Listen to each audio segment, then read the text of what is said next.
Hello, hello, and welcome back as my holy crusade to find one clean place to drop a deuce in the entire digital universe continues. In Perfidious, Pete plays What Remains of Edith Finch.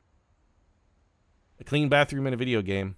It's my own personal Shangri-La. It really is. It's my holy grail, as it were. And I know, deep down in my heart of hearts, that a clean video game bathroom, it exists. Somewhere it exists. And if I remain pure, if I remain focused, if I remain dedicated to my task the way somebody should have been dedicated to cleaning the mildew off his tile, if I stay with that purity and focus, one day, someday, I will find that clean bathroom. I will. But you know what? Even if I don't, even if I strive and strain in what ultimately proves to be a hopeless cause, it will still be okay. Because the most noble of struggles are those that really have no hope from the beginning. It's the journey. It's all about the journey. That's not the success, not the destination. It's about the journey that makes us better people. Though I suppose if I really wanted to make myself a better people and actually achieve my goal, I could just learn to build art assets and then how to construct environments in a game engine like Unity or Unreal 4, and then just build my own digital bathroom that's as beautiful, pristine, and spotless as the digital bathrooms of my dreams. Could do that. Just go whole hog. Actually, you know what? We could embrace it entirely and create a game where the goal is to start in a filthy bathroom and just clean it. That could be a game. If Viscera Cleanup Detail can be a game, why not Dookie Cleanup Detail? I ask you. It's not a terrible idea. But you know what? I don't think I'm going to do that because, honestly, it'd feel a little bit like cheating. I mean, when Arthur dispatched the knights on their grail quest to go forth and find the Cup of Christ, did Galahad just be like, oh, well, you know, probably finding that's going to be a real pain in the dick. What if I just go learn to become a goldsmith and make my own golden cup? Like, is that cool? Can I just do that, Arthur? Is that good enough? No, he didn't. And you know what? I don't want to be that version of Galahad. I really don't. Mostly because I don't want to be descended from Lancelot, who was a miserable, philandering piece of shit. Let's not get Perfidious Pete started on his whole I hate Galahad, Lancelot, and everybody. Mostly Guinevere, but, well, Lancelot and Guinevere both. Just... well, oh, this is Grandpa Odin. This is not... Okay, this is not Edith. This is actually going to make us Grandpa Odin? Huh. I mean, we do have the hole in the bathroom to crawl through, and I'm curious whether we should crawl in the hole in the bathroom first, or whether we should read Grandpa Odin's diary first. You know what? Okay, let's go check out the hole, because this looks like it's maybe just like a dark room. Is this for the developing of photography? What do we got in here? Sven gave Sam an old camera he'd refurbished. Yep, that's exactly what it is. He never put it down. Why do I have the feeling that a dark room in the Finch clan is going to wind up to be the darkest darkness yet? Like, this is going to be a thing of horror, right? Does this go, where does this go? This goes into another room? I don't really want to go in there yet. Maybe we should go be Grandpa Odin before we explore these other rooms? Is there anything interactable in here? No, just what are the photos of? Picture of what may be Edith and my mother. Okay, what do we got here? Took a picture of himself. All right. Took a photo of Calvin Finch's gravestone. Oh, that appears to be more of a sketch than a drawing. Why is this in a vat of developing fluid? Or are these supposed to be black? Maybe these are just black and white photos. If so, that grave is weird. I mean, that's okay. You know what? Maybe this is a black and white photo, and that's like a wire sculpture for Calvin, who wanted to be an astronaut, but died at like the age of 4 because he was a Finch, and tragedy is their bread and butter. Broken swing set. Hey, they took a photo of John Bambi Doe, ruminant detective. No, wait. This is the piece of the puzzle that John Bambi Doe, ruminant detective, has been looking for. This is John Bambi Doe's mother's last known photo. This is it. This is like the Zapruder film for John Bambi Doe, ruminant detective. Somewhere in the outer edges of the frame of this picture, you can see the hunter pointing his 30-06 at John's mother. This is the John. Okay, we need to get this photo so we can take it to John Bambi Doe, ruminant detective. We got, this is the pissing piece of the puzzle that he's been looking for his whole damn life. I'm sorry, John. I wanted to get you the evidence that you so desperately needed to solve the case, but now it's locked forever in the Finch family mansion. No wonder John Bambi Doe Ruminant Detective was outside. He's trying to get that photo. Let's push this out of the way. I mean, you could have gone a little more gently on that, Edith. Okay, what do we got here? Okay, we're in Calvin and...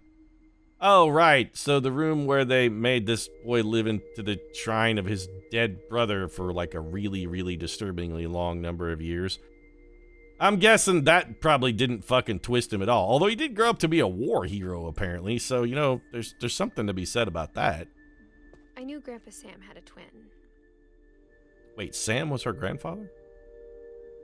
What are your dates, Sam? 1960.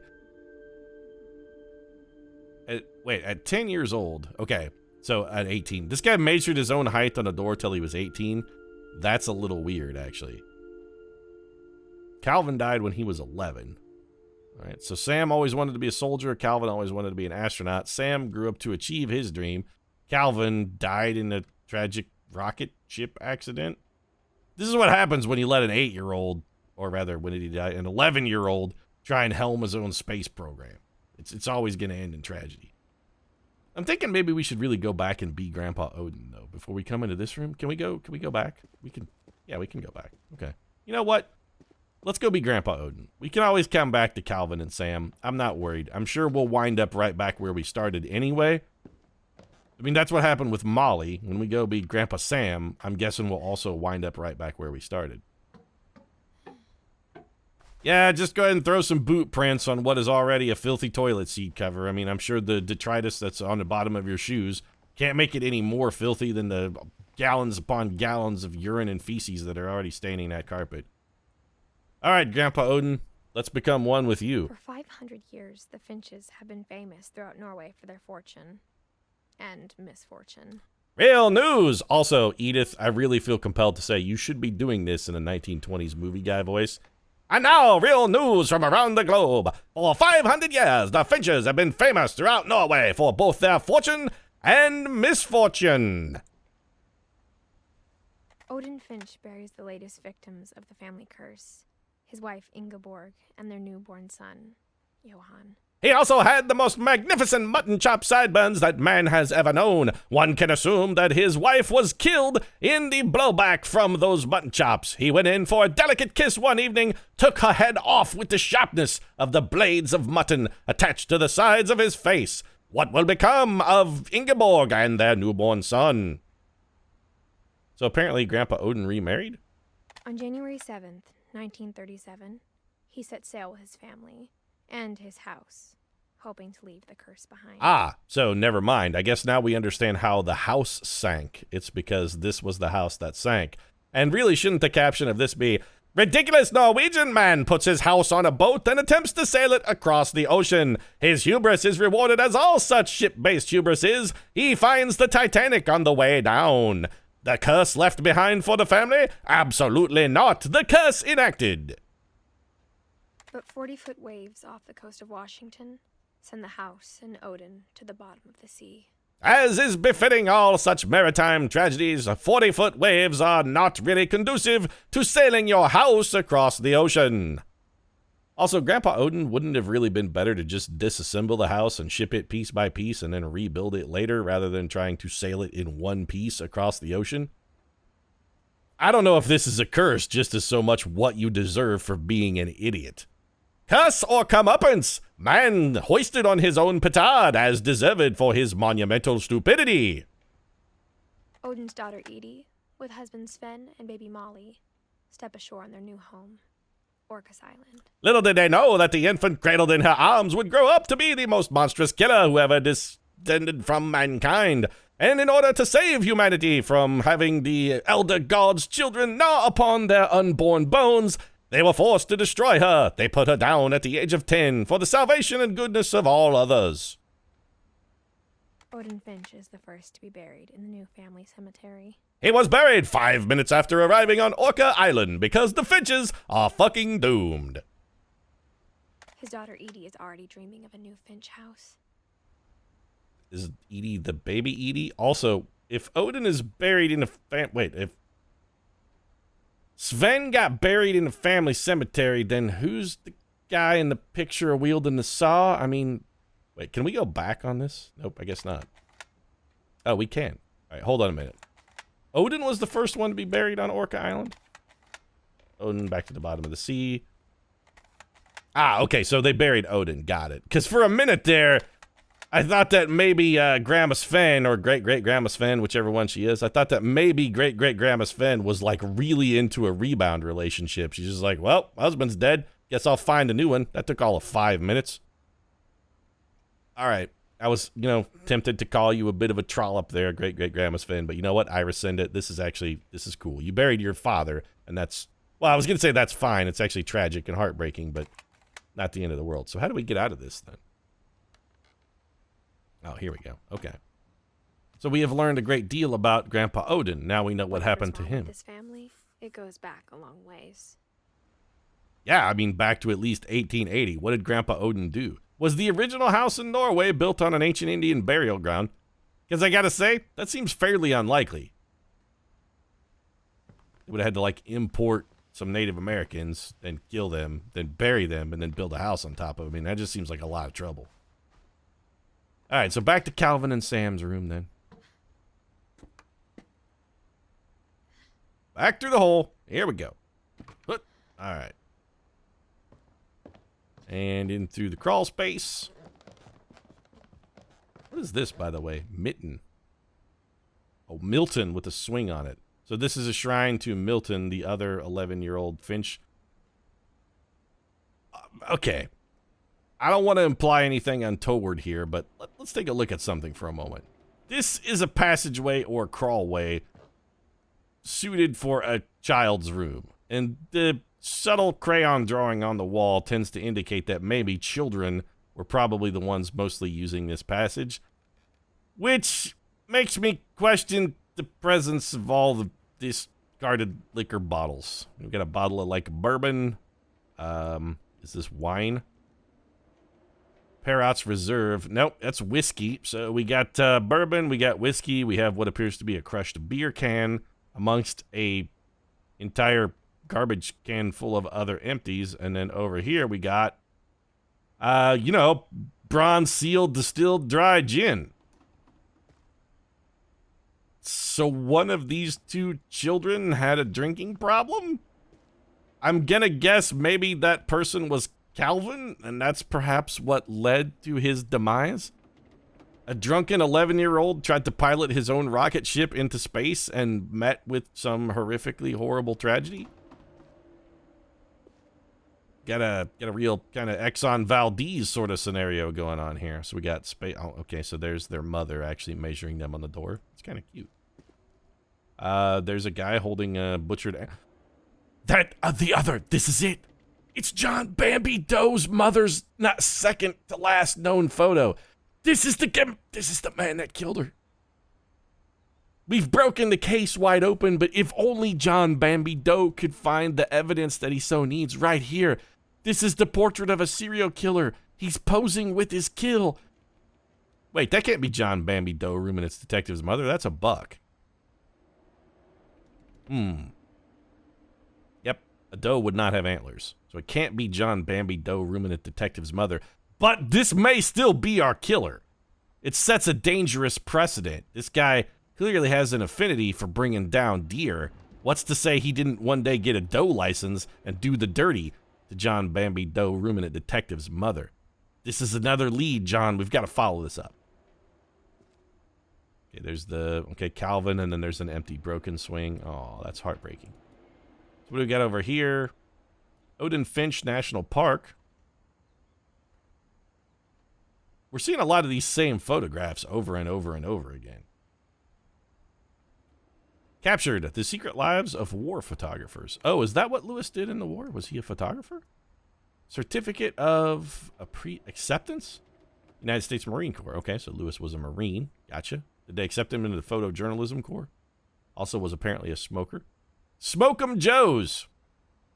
Do you think Smoke'em Joe's had like a really racially insensitive mascot whose purpose it was to market cigarettes to children? It was like a friendly Native American guy. He's like, hey, come on down to Smoke'em Joe's. We smoke 'em peace pipe or also healthful cigarette.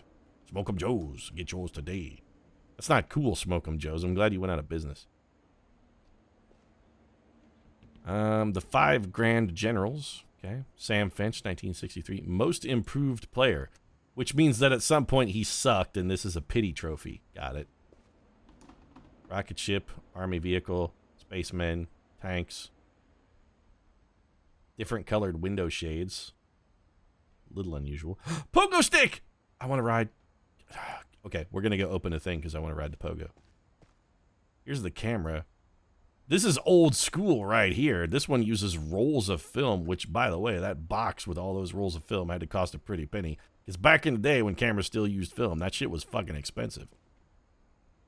Also, life is strange as Max Caulfield. You want to talk about old school hipster, you and your Polaroid camera? Let's talk about this dude. This guy's an old school hipster right here.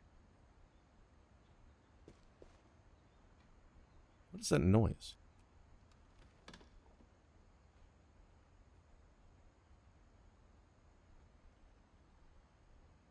Oh, it's raining. I hear something slapping against my window and it's freaking me out. It's actually just rain. All right. Sorry about that little interruption there. The stupid weather events. Goddamn weather all existing. Join and fight, enlist. Okay, what do we got here? Orcas Island Regional High School, Cobra Battalion, Bravo Company. Certificate of Achievement is presented to Samuel Finch for obtaining a 120% deportment grade in the third quarter of 1967 to 68 school. Nope. I'm calling bullshit on this Orcas Island Regional High School. One cannot get a 120% deportment grade. You can't be better than 100%. 100% is flawless. I refuse to believe that he had better than flawless performance. That means he set a new standard for performance, which previously was unheard of and didn't exist. Be like, it was so good, we never imagined a human could be so deportmented? Not sure what the adjective form of that would be. But you set a new standard, Samuel. Congratulations. So I guess we're going to go be Calvin and have a Calvin fantasy. Talked about him. Okay. Oh, he had an 11-year-old brother, and the rest of that sentence was, and that he never talked about him. Got it. I really just want to ride the pogo stick, though. Nope. This seems odd. Also book-based, which means it will likely make us become Calvin. Let's look around a little more first. We should go up, check out the command center. Explore the universe. Wait, what's his lunchbox? This is important. Sandstrider.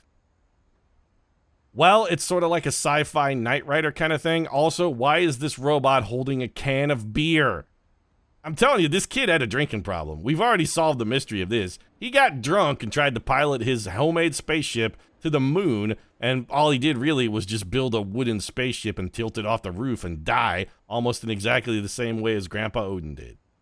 This is what happens when you let an 11-year-old get fucking shit-faced on dry gin and beer. I guess my grandpa didn't like history any more than my mom did.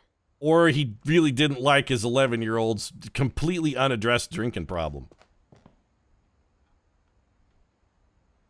Okay, so, we could probably... Well, this will probably make us be Calvin. Let's put on the space helmet. Shall we? Space helmet? No, you know what? Before we put on the space helmet, because that's definitely going to make us Calvin. Let's go see what the books do. Books first, then we become... Oh, there's a fort up here for Lewis, which we did not explore. Well, I mean, this doesn't go nearly as far.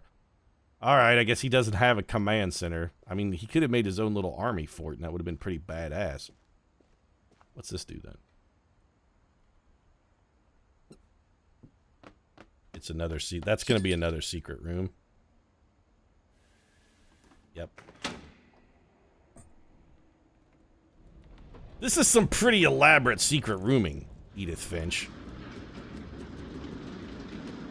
Although I will say, as far as, like, Goldberg devices, Rube Goldberg devices go, that one's pretty cock.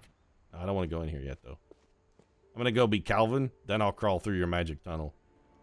I'm going to go be Calvin, then I'll crawl through your magic hole, baby. You want me to get all up in your hole, Edith Finch? Probably not, because I'm me and you're you, and that would be wildly inappropriate. Kind of a May-December relationship sort of thing. I don't think your family would approve. Then again, they're all dead, so it's not like I have to seek their approval, do I? So we're going to be Calvin now? Yep. How I Want to Remember My Brother by Sam Finch. Oh, this is written by The Sam. thing I remember is that when he made up his mind, that was it. His drunken 11-year-old toddler mind to sail his ship across the fjord. And so I guess we're supposed to probably swing. Yep, we're definitely supposed to swing. We already have a My brother cast said on our he'd leg. die before he ate another mushroom. And he did. Well, that's dark. At Barbara's funeral, we swore we'd never be afraid again. And he wasn't. I think Calvin always wanted to fly. And, oh god. He flew his swing out. He was trying to go all the way over, wasn't he? Calvin, dinner's ready. Yep, this is what it was. But He was, that day, he finally made up his mind to do it. oh god. He's gonna swing right off the Going edge. around was impossible. Going around is actually not impossible. Maybe It's if been I done. hadn't said that. Calvin, I'm not gonna tell you again. Don't worry, I'm Maybe here someone had getting picked up. killed. Then maybe he'd still be here. But I doubt it. I kind of doubt it too, because anybody this stupid think he's was already made up his not mind. long for the world. That's what I want to remember about my brother. His drunken optimism and stupidity. We may be able to go all the way around. We're getting pretty close here. Oh, we almost did it. We went all the way over, baby. The day he made up his mind to fly. And he did. Right to his fucking doom. He flew straight into a brick wall. Up. That tragic tale about what happens when you let an 11-year-old get shit-faced and on a swing. Familiar. When I was younger, I remember trying to do the exact same thing. Except I was sober and stopped when it got too dangerous. Calvin was drunk off of his ass and didn't know when to say when. To either the drinking or the swinging. Oh, I mean, he didn't know when to say when to either thing. Well, that was dark. After the funeral, Edie roped off Calvin's half of the room. Yeah, in the weirdest maneuver of all time, rather than giving her remaining living son his own room, she forced him to spend the next 7-ish, roughly, years living in a shrine to his dead brother, waking up every morning to stare across the room, across the velvet rope, at a shrine to his dead brother, and it horribly twisted him forever. No wonder he joined the Marine Corps as a photographer. He's like, you know what? I'm going to go into battle. I'm going to go to Nam armed only with a camera. I'm not even going to take a gun Mom because... said Grandpa Sam enlisted at 18 and never set foot in the room again. How does this not follow, Edith? I mean, that seems like the most reasonable thing any Finch has ever done, ever. I'm never coming back here. I'm never setting foot in this room again. This is fucking horrible. You tortured me, mother, for the last 7 years. I'm enlisting in Marine Corps. Fuck you. I'm not coming back ever again. I hope I get shot in Nam. Honestly, it's a fate preferable to what you are forcing me to endure for the last 7 years. Man. Grandma was kind of a... Well, great-grandma, I guess, was kind of a bitch. But I think also, great-grandma's a bitch. This is where we'll wrap this episode up. If you enjoyed it, feel free to drop a like down in the comment section. Support really does mean a lot. If you'd like to see more of what remains of Edith Finch, and more tales of drunken 11-year-olds trying to fly, and more or less succeeding, might consider subscribing as well. New episodes of What Remains of Edith Finch every Monday, Wednesday, and Friday. Right now, thanks very much for watching. I'll see you again soon.